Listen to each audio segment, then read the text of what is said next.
Oh, Diyos ko, Lord. Amo kini nga amo na ano, mga bundol. Hindi matani kami bago sa gadget. Galing kay, abot na giguro nga nag-timelapse ang among utok. Imagine na nyo bala, guys. Oh. Paano nyo ni masabat ang amon ni nga problema? Pagbukas na mo nga duwagin connect na mo sa cellphone niya man kay freebies ini pagbakal na mo sa cellphone. Hindi mag-connect bisan anhon ko expert na ko sa mga muni hindi gid siya mag-connect.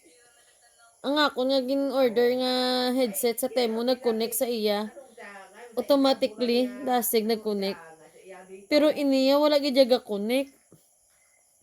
Kay gali inyo iya ang iya yang nga pitoy-pitoy sang si dalom nga nabalao. Uy, di ba na di?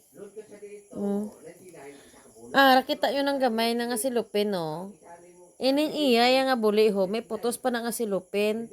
Kay mga manol man, wala gin upak. Bao, Diyos ko, dutayan na kami maglinaway nga duha tungo sina kay hindi gid mag-connect. Hambal ko ibalik na lang nato ng freebies nga wala man na pulos. Muna gani hambal ko gin freebies na kay hindi na puslan gali timo kay kami chang di mapuslan. Ang utok naman di mapuslan gali kay upakon mo na saya ho. Kag tapos ibalik mo dira kay 100% niya iya case. Muna sa dayon masiga-siga sa dayon kay butsin ko naga-charge. Ay, aba ko 100% man gyapon tapos hindi mag-connect. Ay bobo. Bobo. Excited ang tag-iya. Bobo man siya. Bobo man ako. Ate, bobo kaming duha. Ay, Diyos ko, Lord.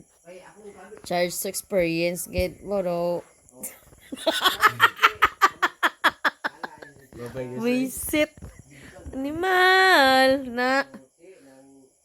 Experience mo sina mga bobo. Ay, Diyos ko, Lord.